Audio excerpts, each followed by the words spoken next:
السلام علیکم. آج میرے ساتھ اردو زبان کے بارے میں بات کرنے کے لیے ڈاکٹر عرفہ سعیدہ زہرا موجود ہیں. ڈاکٹر عرفہ پچھلے 50 سالوں سے تعلیم کے شعبے سے منسلک ہیں اور آج کل ایف سی کالج میں پروفیسر آف ہسٹری کی خدمات انجام دے رہی ہیں. میم اگر آپ کی اجازت ہو تو انٹرویو کا باقاعدہ آغاز کر لیں. جی ضرور کیجیے. میرا نام عارفہ سعیدہ زہرا ہے. شکریہ. اپنے بچپن کے بارے میں کچھ بتائیے. کہاں پلی بڑھی اور کہاں تعلیم حاصل کی؟ بہت خوبصورت جگہ میں پلی بڑھی. ایک آج بھی کوئی بہت بڑی جگہ نہیں ہے، چھوٹا سا گاؤں شاید اس وقت ہو. وہاں ملٹری کالج جہلم تھا جہاں میرے والد تعینات تھے اور ہم وہاں رہتے تھے. اور اسکول جانے کے لیے میں جہلم جاتی تھی، government girls high school Jhelum, اور میں نے وہیں پلی بڑھی، وہیں پڑھا لکھا.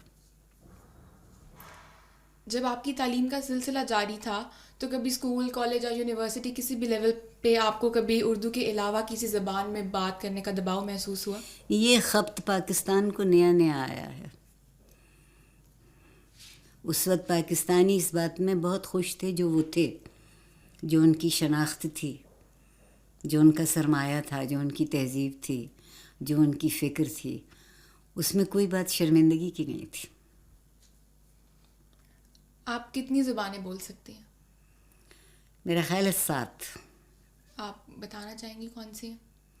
ایک زبان میں آپ سے بات کر رہی ہوں، دوسری پنجابی ہے، تیسری انگریزی ہے، چوتھی فرانسیسی ہے، 5ویں فارسی ہے، 6ٹھی عربی ہے، 7ویں ہندی ہے. امیزنگ. آپ کا ایف سی کالج میں اب تک کا سفر کیسا رہا؟ بہت اچھا.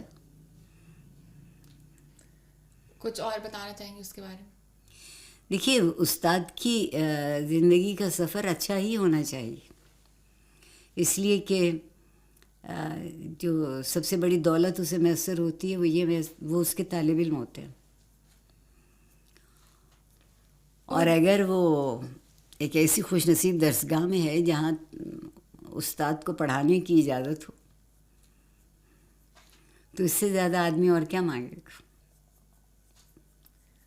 اردو زبان کے بارے میں آپ کو سب سے زیادہ اچھی بات کیا لگتی ہے؟ ہر بات. اور اس ہر بات میں یہ بات شامل ہے کہ آپ کسی بھی زبان کے لیے اس طرح سے کا میرا خیال ہے سوال مناسب نہیں ہوتا، لیکن اردو چونکہ مجھے اس لیے اس کی ہر بات اچھی لگتی ہے کہ یہ اختلاف سے زیادہ اتفاق سکھاتی ہے. یہ لوگوں سے مل کے جینا سکھاتی ہے، ہٹ کے جینا نہیں سکھاتی. یہ زبان بھی اسی لیے وجود میں آئی تھی کہ بہت سے نسل، بہت سے علاقے، بہت سی زبانیں بولنے والے لوگ آپس میں بات کر سکیں. مگر اب چونکہ آپس میں بات کرنا ہمارا مسئلہ نہیں رہا، اس لیے زبان بھی ہمارا مسئلہ نہیں ہے. کوئی ایسا اردو کا شعر یا شاعر جو آپ کا پسندیدہ ہو؟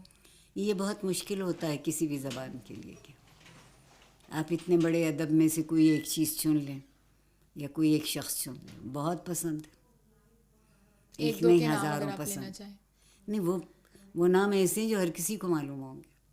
سراج اورنگ آبادی پسند ہیں، ولی دکنی پسند ہیں، رفیع سودا پسند ہے، غالب پسند ہے، نذیر اکبر آبادی پسند ہے، فیض پسند ہے، نون میم راشد بہت پسند ہے. اب اگر کہیے تو میں نام لیتی چلی جاتی ہوں. آپ کی شخصیت کو بدلنے یا سنوارنے میں اردو نے کوئی کردار ادا کیا؟ زبانیں ہمیشہ اظہار ہوتی ہیں، اور اظہار ہوتی ہیں آپ کے خیال کا. جو آپ سوچتے ہیں وہی آپ بولتے ہیں، جی. اور جس طرح کا آپ کی تہذیب کا مزاج ہوتا ہے ویسے ہی الفاظ آپ چنتے ہیں، اسی سطح پر آپ زندہ رہتے ہیں.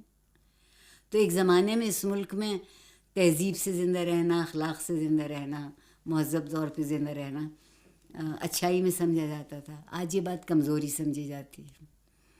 مہذب آدمی کمزور ہوتا ہے، سلیقے سے بات کرنے والا تو بہت ہی کمزور ہوتا ہے کہ اسے یہ نہیں آتا کہ وہ بتائے کیسے کہ وہ کون ہے.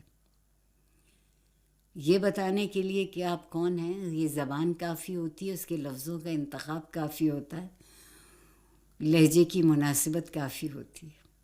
اور یہ سب باتیں اب پرانی باتیں ہیں. آپ کو لگتا ہے کہ ہمارے معاشرے میں اردو کو اس کا اصل مقام حاصل ہے؟ اور یہ جو سوال ہے نا، یہ ہر کسی کے لیے ہم پوچھتے بھی. عورت کو مقام حاصل ہے، سیاست کو مقام حاصل ہے. اس معاشرے میں کسی کو کسی کا مقام حاصل نہیں ہے. ہر شخص، ہر چیز بے جگہ ہے. اور اردو کو اس لیے نہیں ہے کہ ہم ایک بڑی محکوم اور غلامانہ ذہنیت رکھتے ہیں. زبانوں کا سیکھنا، زبانوں کا جاننا، زبانوں کو بولنا یہ خوبی ہے، خرابی نہیں ہے. لیکن اپنی تہذیب، اپنی فکر، اپنے سرمایے کو پیروں کے نیچے روند کے دوسری چیزوں کو غلط طور پر اختیار کر کے یہ بتانا کہ ہم آگے بڑھ رہے ہیں، یہ بات ابھی تک تو میری سمجھ میں آئی نہیں. اگر کسی کو اردو میں ذوق یا دلچسپی پیدا کرنی ہو تو آپ ان کو کیا مشورہ دیں گی؟ اس کو معاشرے کو پروان چڑھانا ہوگا. آپ کے نظام تعلیم کو، اپنی زبان کو، جسے آپ پتہ نہیں کس غلط فہمی میں قومی زبان کہتے ہیں، اس کو آگے لے کے چلنا ہوگا. اس کی تعلیم کا انتظام کرنا ہوگا. اور تعلیم کا انتظام یہ نہیں ہے کہ آپ کو صرف الف ب ت پڑھنے آ گئی، کہ آپ اس زبان کے مزاج کو سمجھتے ہیں، معنی کو سمجھتے ہیں، حوالے کو سمجھتے ہیں، کہ آپ اس کے لہجے کو جانتے ہیں. کیا آپ کی سمجھ میں آتا ہے کہ زبان کا سب سے بڑا حسن یہ ہے کہ وہ آپ کو دوسروں تک پہنچاتی ہے. آپ کا اظہار، آپ کا تعارف ہوتا ہے. جیسی زبان ہوگی ویسا ہی تعارف ہوگا. اگر توجہ نہ دی جائے تو کسی بھی زبان کو اس کے زوال کا خطرہ ہوتا ہے. اردو کے ساتھ ایسا نہ ہو. اردو کو محفوظ کرنے کے لیے آپ کو خطرہ کیا، محفوظ کیا کرنا ہے؟ کیا آپ اس کو کسی جا کے تہہ خانے میں رکھنا چاہتے ہیں، کسی عجائب خانے میں رکھنا چاہتے ہیں؟ زبانیں جب تک استعمال ہوتی ہیں، زبانوں کا جب تک وجود تسلیم کیا جاتا ہے، جب تک زبان کو قابل اعتبار اور قابل فخر سمجھا جاتا ہے، زبان زندہ رہتی ہے. ورنہ زبان مر جائے گی. کیا آپ کو موسیقی سننا پسند ہے؟ کوئی ایسا غزل یا گیت جو آپ بہت سنتی ہوں؟ بہت پسند ہے موسیقی، اور ہر طرح کی موسیقی پسند ہے، کچی بھی پکی بھی. اور اس میں شرط نہیں ہے کہ وہ غزل ہے، کہ وہ فوک ہے، یا وہ میرا ہے، یا وہ کسی کا ہے. اچھا ہے، دل کو لگتا ہے، میرے دل کے تاروں کو چھیڑتا ہے، میری زبان کی حس کو کہیں سے تشفی دیتا ہے. بہت اچھا لگتا ہے. اور اب بس ایک آخری سوال، بچپن میں آپ کو کیا کھانے کا سب سے زیادہ شوق تھا جس کے بننے کا آپ بڑا انتظار کرتی تھی؟ لگتا یہ ہے کہ یہ پاکستانی معاشرے میں جب تک یہ سوال نہ پوچھا جائے، نہ شخصیت مکمل ہوتی ہے، نہ سوال جواب مکمل ہوتے ہیں. جس وقت میں اس ملک میں پل بڑھ رہی تھی، اس وقت اس ملک میں شخصیت پرستی کی گنجائش نہیں تھی.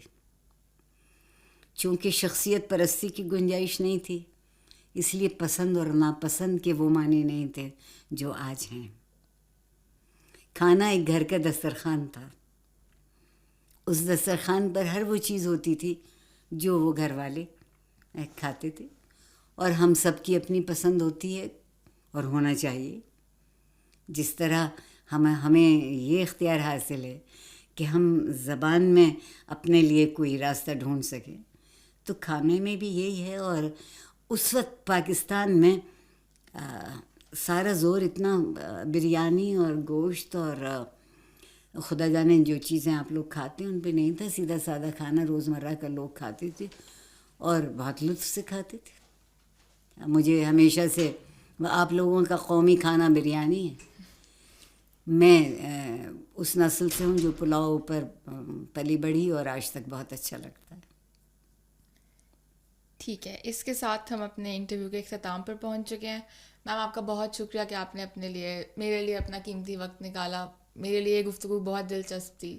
آئی ہوپ آپ کے لیے بھی ہوگی. بڑی نوازش آپ کی. آپ کا بہت شکریہ کہ آپ نے مجھے اس قابل جانا کہ آپ اپنی اس محفل میں مجھے بلائیں. میں بہت ممنون ہوں. Thank you.